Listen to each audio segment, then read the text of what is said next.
it was interesting what worked better the first week versus what worked better the second week, because I was able to do Zoom the first week, even though I couldn't really stream YouTube the first week.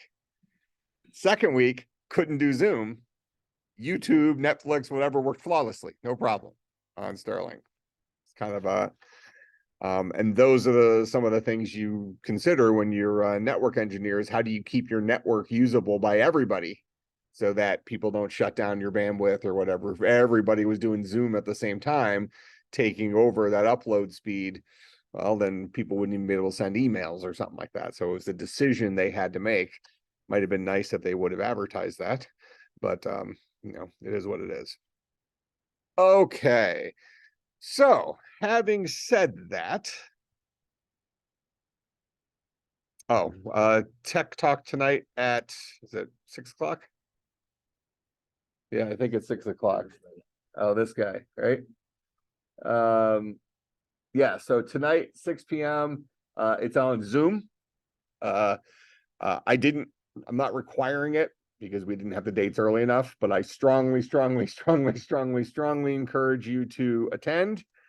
So Zoom tonight, there's the room number for it. Actually, that's a weird, oh, I created a room specifically for it. That's why the number is weird. So it's not my normal Zoom link. It's that Zoom link. This is Aurora WDC, which is the place out of Madison. They do did they give a talk last semester too? Yeah. So they are starting a new they call it their Dark Acolytes internship program, where you're doing some business analytics type stuff. So I think he's probably going to be talking about some of that with artificial intelligence things. We have a lot of interns who go and work for Aurora. So it's definitely worth coming and understanding who they are, understanding Eric's I think going to be the main speaker. And then Waleed, he manages all of our interns over there. So there's a fairly decent chance that you might intern with them if that's something you're interested in, because they actively get interns from us. Okay, I think that's all the announcements. All right. So, any questions before we keep cooking? All right. So what I'm going to do is, now that we're all Unity experts, right?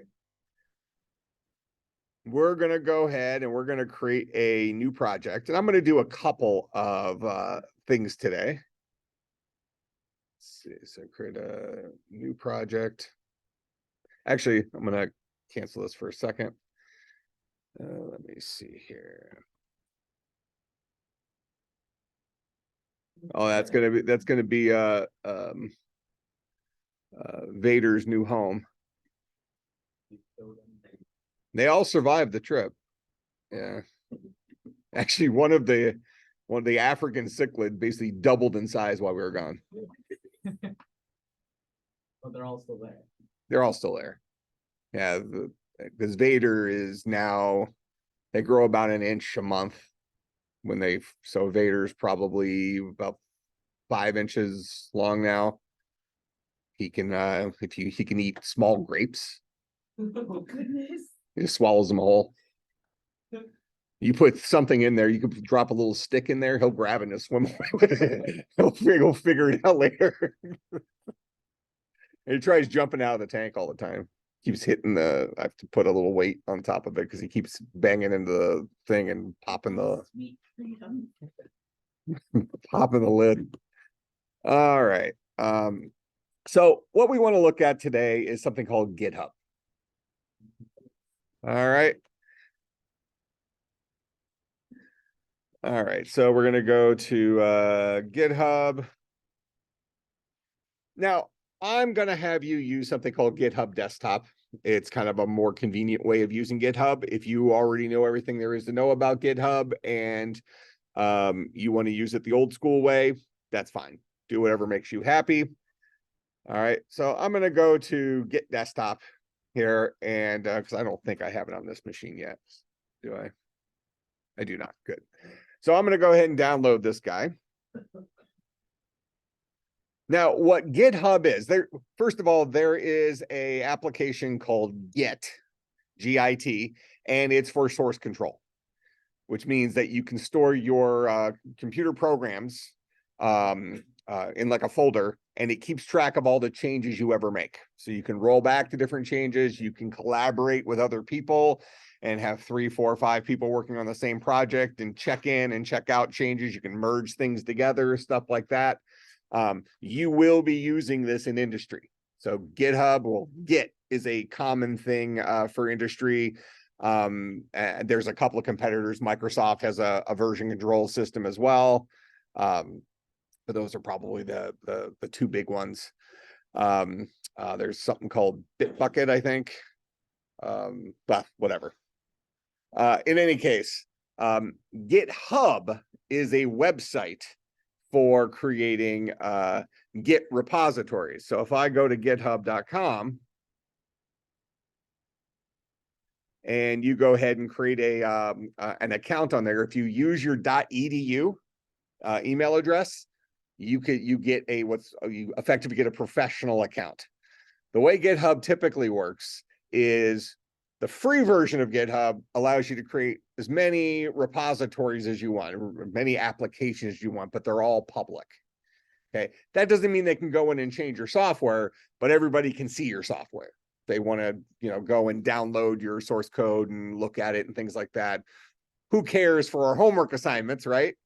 But maybe if you're like a startup company working on some top secret software, probably don't want that just sitting out there on the internet. So then you can pay for private repositories. That's where they make their money. Where only you and whoever you give access to it has access to those things.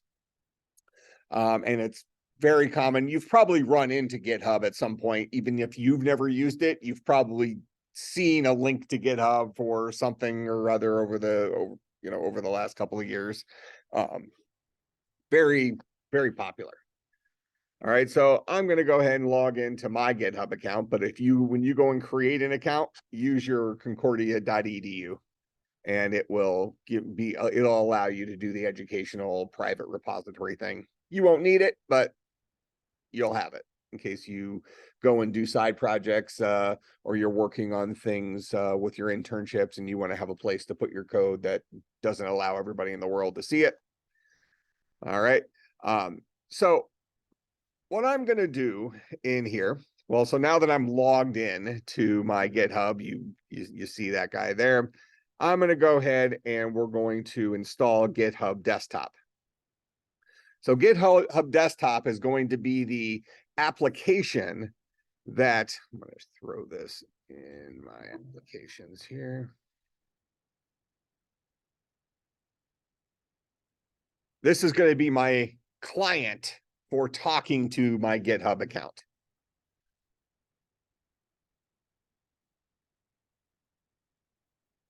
Okay. It's launching. All right, so first thing I'm going to do is I'm going to sign into my GitHub account here. And I'll allow it to always open up GitHub Desktop. So it's going to go ahead and log me in. Since I was already logged into the website, that's why it didn't take me to a login screen. It recognized that I was already logged in. So I'm going to go ahead and just log in. Hit finish. Okay. So now what we're going to do is we are going to create a repository. Effectively, what we're going to do is we're going to create something to hold our game. Okay, hold our dungeon crawler that we're going to start working today. Now, from your perspective, a repository is a folder.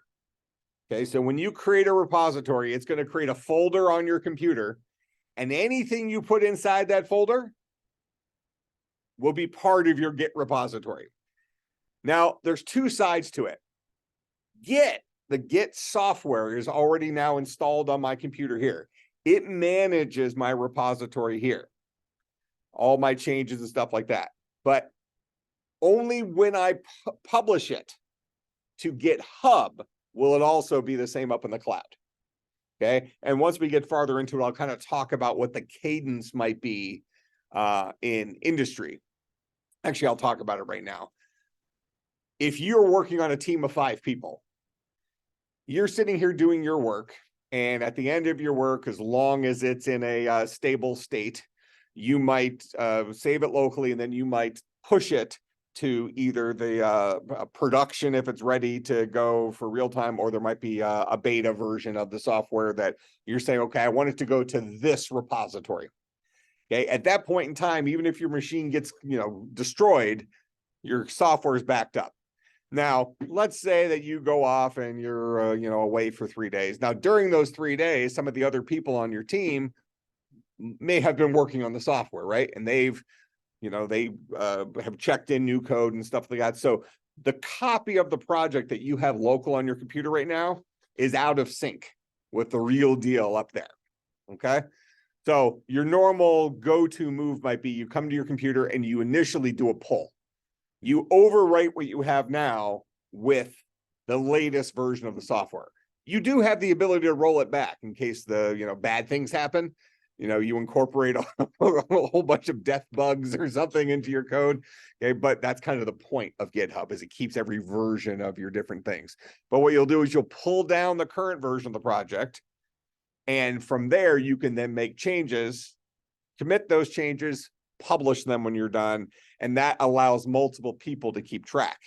Now, the one kind of interesting thing here that GitHub does, and then I'll come to you, is let's assume that you and I are both working on the same file. And I add a function to this file, and you add a function to the file independently. So now we've pushed 2 versions of the same file up, and hopefully I was working on whatever my assigned work was. So I've written function A, and you were working on whatever your assigned work is. And so you've written function B. All right.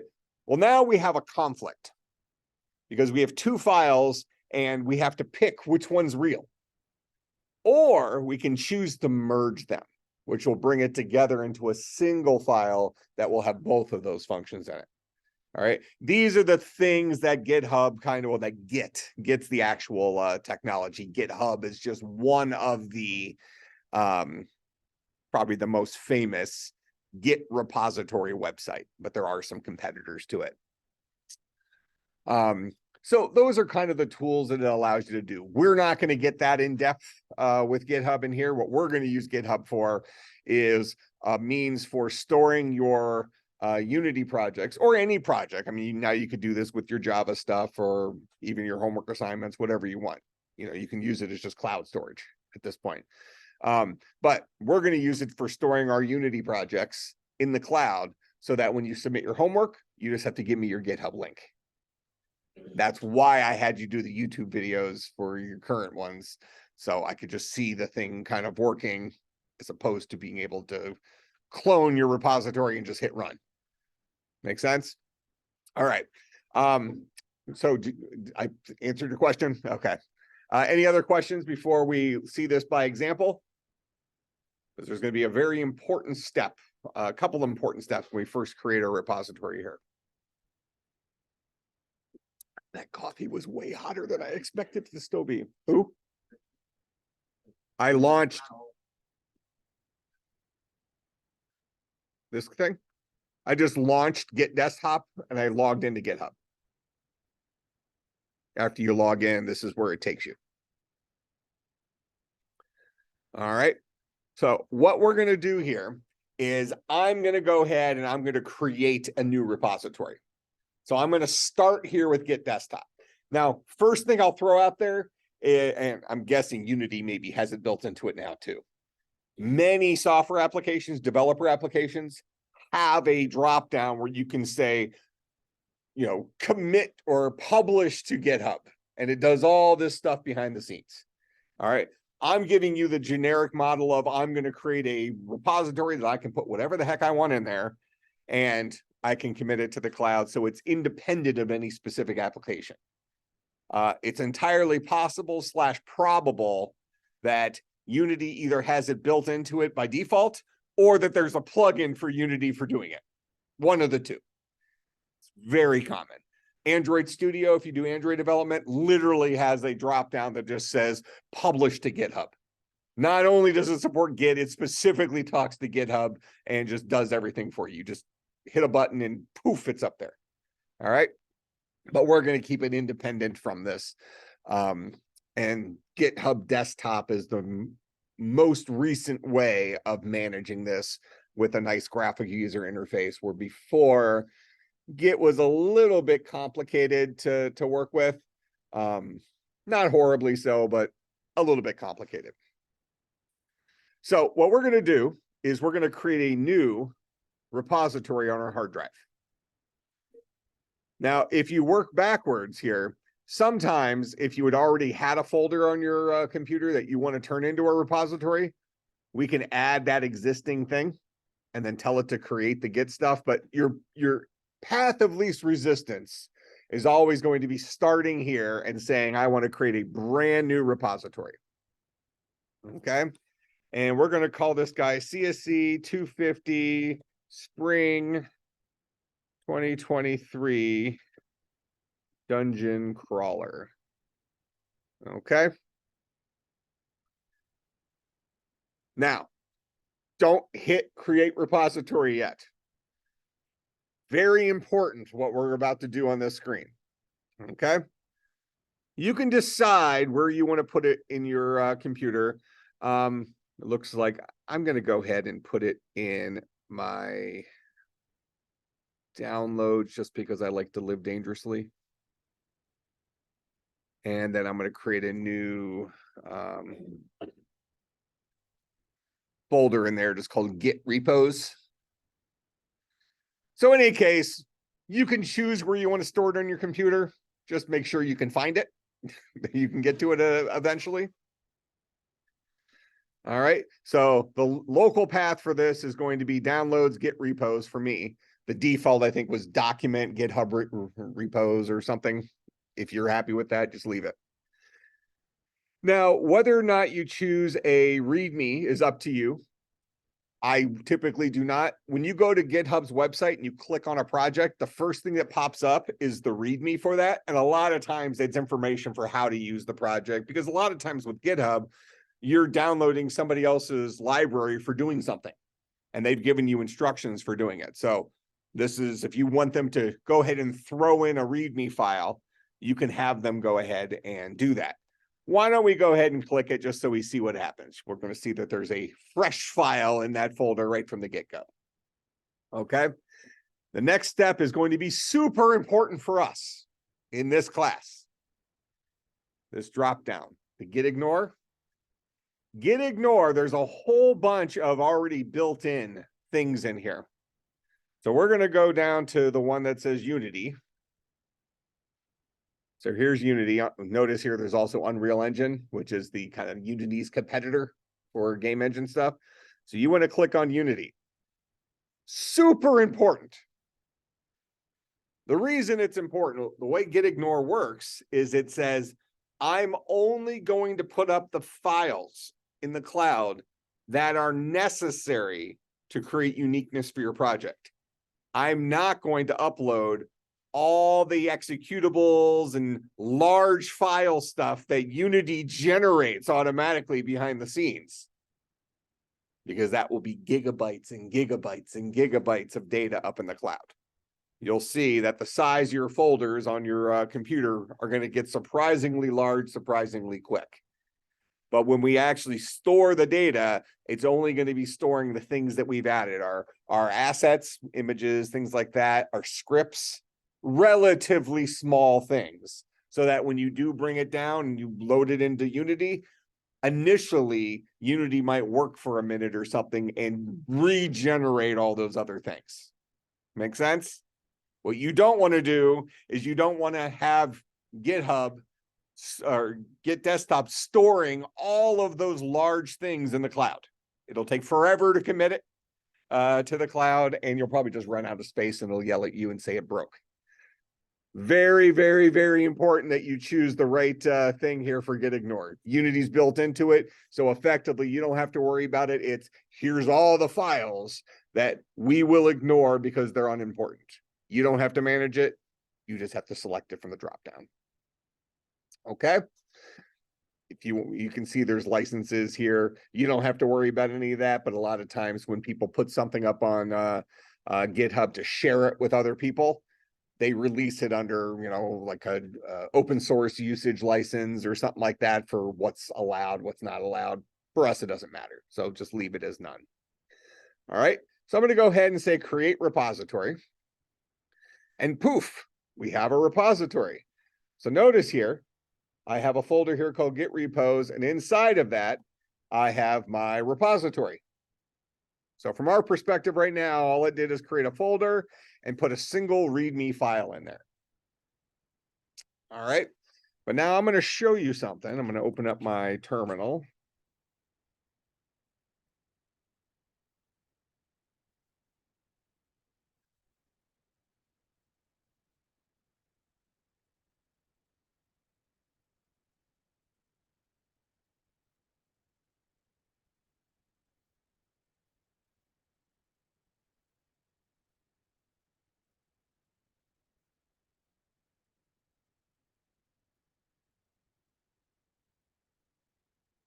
All right, so then I have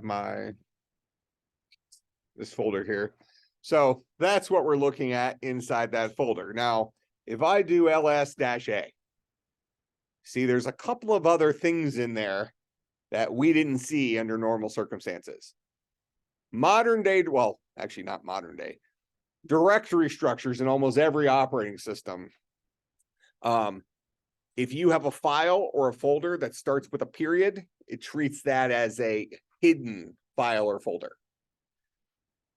So inside of .git is all of the things that Git uses to keep track of your repository. That's the magic of GitHub. Don't touch that stuff. Okay? I'm just showing you that it actually is there. So even though this folder looks like it's just a plain Jane folder with that README file in it that we told it to put in there, there's actually some extra stuff in there that we're not supposed to touch, but it's there. Okay? So from our perspective, we just have an empty folder. So now, just go back into Git desktop. Notice that it says we have 0 changed files, and we have our current repository selected, the one we just created. So it automatically selected it. I can add more repositories and stuff like that, but this is the one we currently have. And it shows that we have no changed files, because the only thing that was in there is the README, and it was part of what was originally created. So now I'm going to go and I'm going to create my Unity project. So I'm going to go into Unity Hub. We're going to create a new project.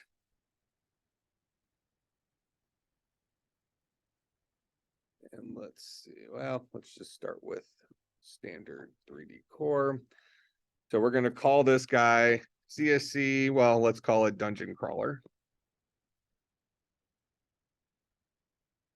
Now, we need to make sure we choose our location.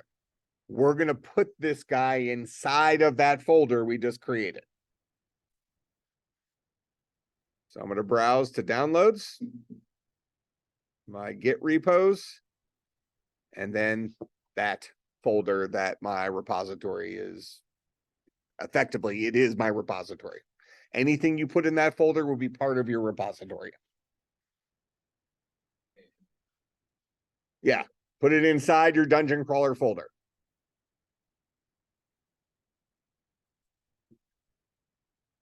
So again, notice I went to my downloads. I went to my Git repos folder where I see the folder that contains my repository. So I need to put my project inside of that folder. And I'll go ahead and hit select folder. And then I'm going to say create project.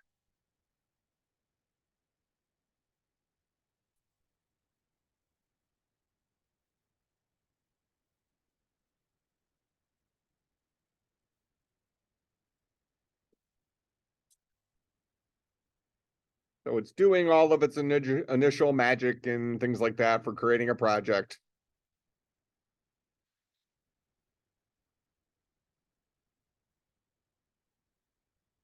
with the exceptions thing. So if you didn't choose an exception for this, would that just be a runnable that anyone could choose whether or not they have Unity installed on their device? What do you mean the exceptions? You mean the git ignore? Yeah. No, the git ignore only has stuff to do with what files it will upload to GitHub. So Like now, if they run it as an executable. yeah. Well, they wouldn't run it as an executable. They could download your project with all the files that are necessary to regenerate for Unity to regenerate the executable. So it only has the stuff it needs to work. All right. So now that Unity is this no, that's my pickup game. Save that. All right, so I'll go ahead and open up my dungeon crawler. Oh, it's already open. And where are you? You will reveal yourself.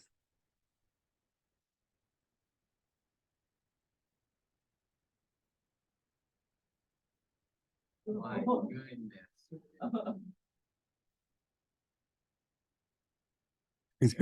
Don't ask questions you don't want the answer to. This is way better than it usually is. Look, I only have. See, I only have. I'm very light on tabs right now. I'm good. This is way better than usual. All right, so I'm just going to go ahead and quickly close Unity because I have no idea where that project went, but it's there. I promise you it's there because if I go over to my Git desktop, notice I now have all these files that have changed. So these were things that project creation generated for me. Okay. Now let me get back to my.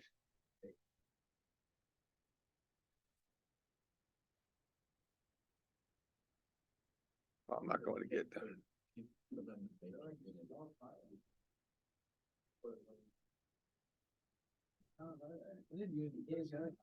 Unity's been out for years.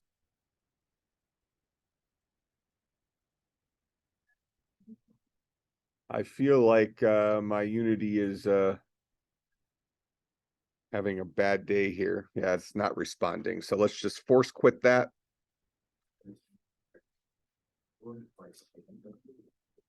And I'm going to reopen my project. You're on a Mac too. I don't know. Have you hit play or anything?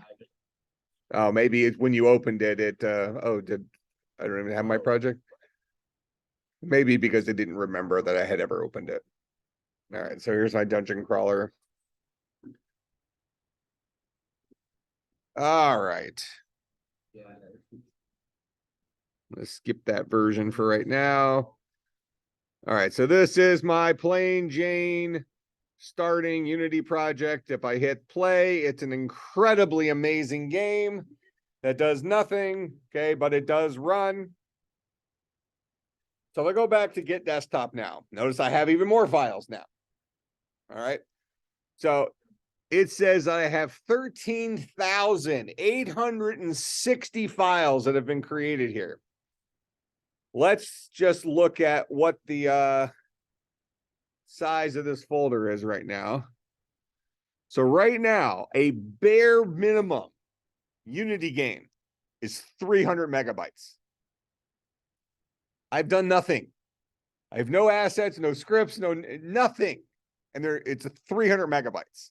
We certainly do not want all 300 megabytes to be pushed to the cloud every single time. We only want the stuff that is unique to it to allow Unity to regenerate it. Okay? And that's why we did that git ignore. All right. So now, from within Git desktop, go ahead. You can make the Git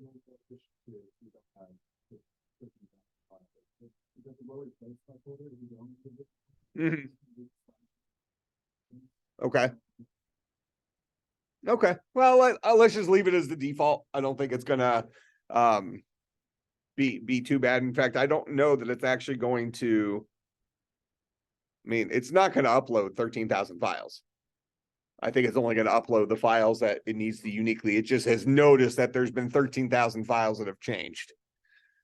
All right. So now that we have all these files created here, what we need to do, whenever you see files over here on the left, usually you'll have like 1 or 2 changed files for your most of your projects.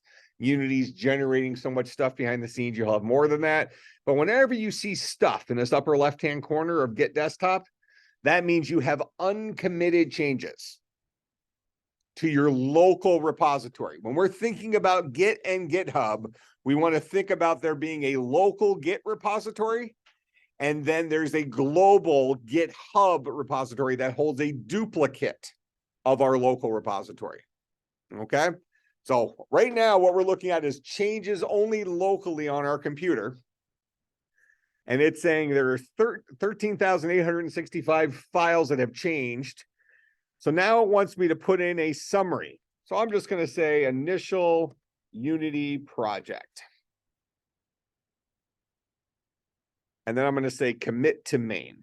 The name of my initial branch is what they're called. Is called main. All right. So now I have 0 files that have been changed locally because I've committed them to my local repository. I said they're good to go, but everything currently is still completely local. All right. But you do need to put in this little summary, and you can also put in a description if you want as well. All right. So now, if we want to get that project up to GitHub, that's when we click on Publish Repository. And it's going to launch up here. This screen is also very important. All right. So pay attention on this screen. The name of my project is just going to name the same repositories we had before. Leave that alone. But you want to uncheck this box for your homework assignments. Otherwise, I won't be able to see it. I mentioned that when you create a GitHub account and you use your .edu, I think it'll automatically give you an academic license, which allows you to create private repositories. You might have to apply for it, but it's almost instantaneous. It gives it to you. But that will give you the option of having public and private repositories. Private repositories mean for your eyes only or anybody you invite to see it. Well, I'm going to ultimately have you turn in a link to your code so I can see it. Okay, so you either need to make it public, or you need to add me as a collaborator to your project. It is just going to be easier if you uncheck this box that says keep this code private. All right. Then we can go ahead and publish that repository only after you've unchecked the box. And what this is going to do is it's logging into GitHub using our credentials that we already put in there, and it is publishing this repository. And we're going to be able to go to the website here in a minute after this guy is done doing his little dance. And only the initial publishing is going to take extra time.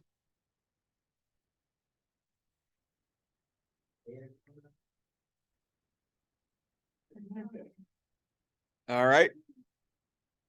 So it is up there now. Yeah, so that is a common error. Did anybody did you get the error on the Mac? Windows? I'm thinking you might need your academic license in order. I'm trying to think what the issue was with that. Okay.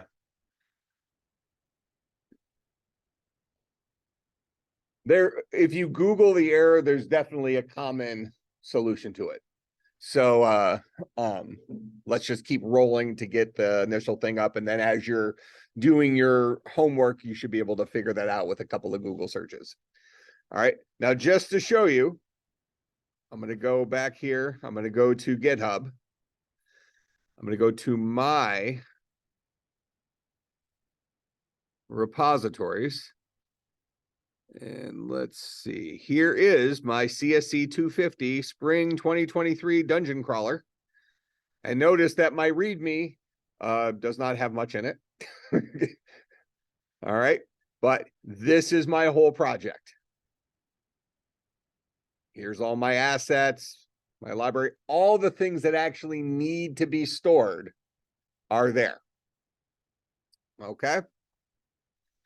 So what I want you to do is when you submit your homework to me, all you have to do is give me that URL. And then I'll be able to get to your public repository and look at your code. Similarly, what I'll be able to do is at the end of class, I can go ahead and, well, you'll only need the link one time. I can just give you my link as the starting point. I'll go ahead and throw it up on Slack here. Where is Slack? Okay, so that is my repository. Now, if you click on that, I can't do it since I own the repository, but if you click on it, you will have the option to what's called fork that repository, which I think some of you remember from last semester. You could fork the repository from online GDB. What that does is it duplicates it, but puts it in your directory, so you now own it. You can then check it out. You can make changes to it. You can push those changes to your version of it. Okay.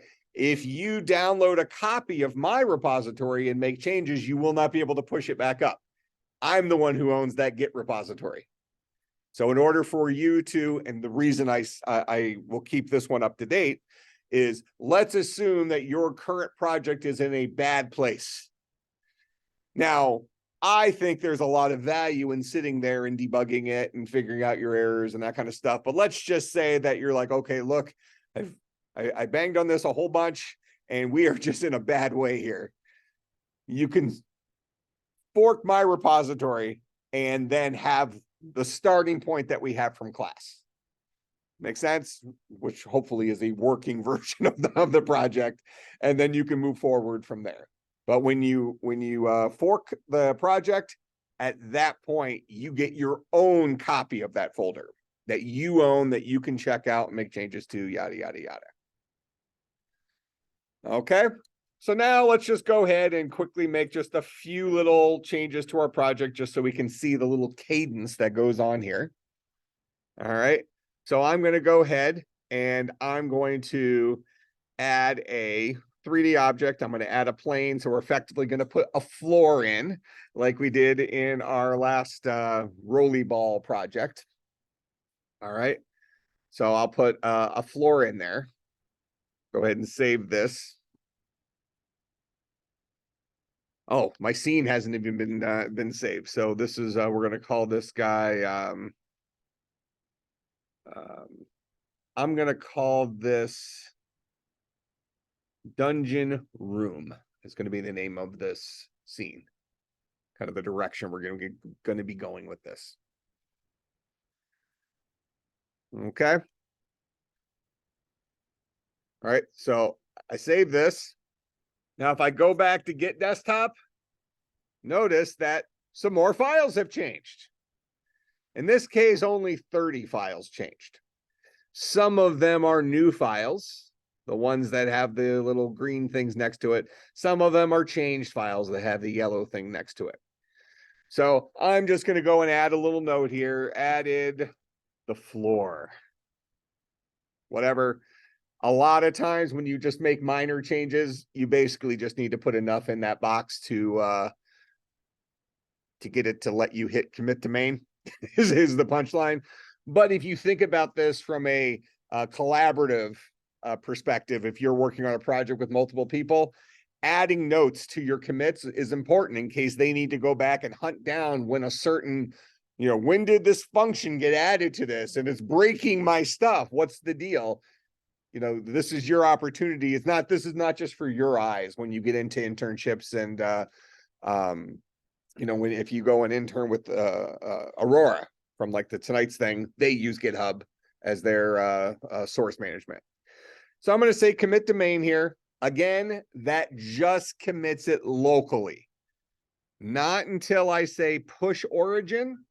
Remember, the original time it published. So you published it to get it into the cloud the first time. Now what I'm doing is it's noticing that my local repository is different than the cloud repository. Once I've committed it locally, I can then push those changes to the cloud. I'm sorry. Thank you. So now it's there. If I go back to the cloud here, I'm going to go ahead and just refresh this screen. We'll see that there was just an update right now to this guy. And we see what actually changed if you're interested in it. Otherwise, we can just go into Dungeon Crawler, go into assets, and we see our dungeon room.unity has been added, among some other things. All right, so that is the GitHub cadence. Make sense? We commit things to our local repository, then we push those changes to GitHub.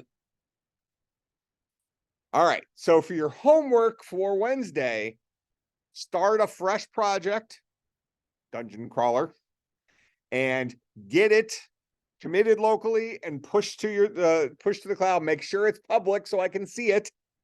All right, make sure you have the Unity git ignore selected. And then what you'll submit to me is the link to your Git repository. All right, so effectively, you're going to turn in this URL for whatever yours is. Make sense? Go ahead. Oh, you mean the one that everybody was getting? I don't know off the top of my head. If you do a quick Google search, you'll find it. Somebody put it in Slack once you find it, or give me a screenshot of what the error is, because I know it's happened before. It's an easy fix. I just don't recall what it actually is. So your homework is to just get your setup working to get the thing pushed. Okay. Oh, yeah. All right. Questions, comments, concerns, bribes. So Wednesday, we're going to start actually building our dungeon, and I have an idea on how I want this dungeon crawler to work, but if you have some thoughts on it, feel free to come with those ideas. But I'm thinking that we'll have a scene being the current room that shows the available exits, and then we push an arrow and our guy will move to one of those exits and then effectively launch into the next room, which shows you the current state of that room, that kind of stuff. All right, but we can debate. All right, I will see everybody on Wednesday. And again, thank you for bearing with me last week for the videos. Yeah. So, when I try and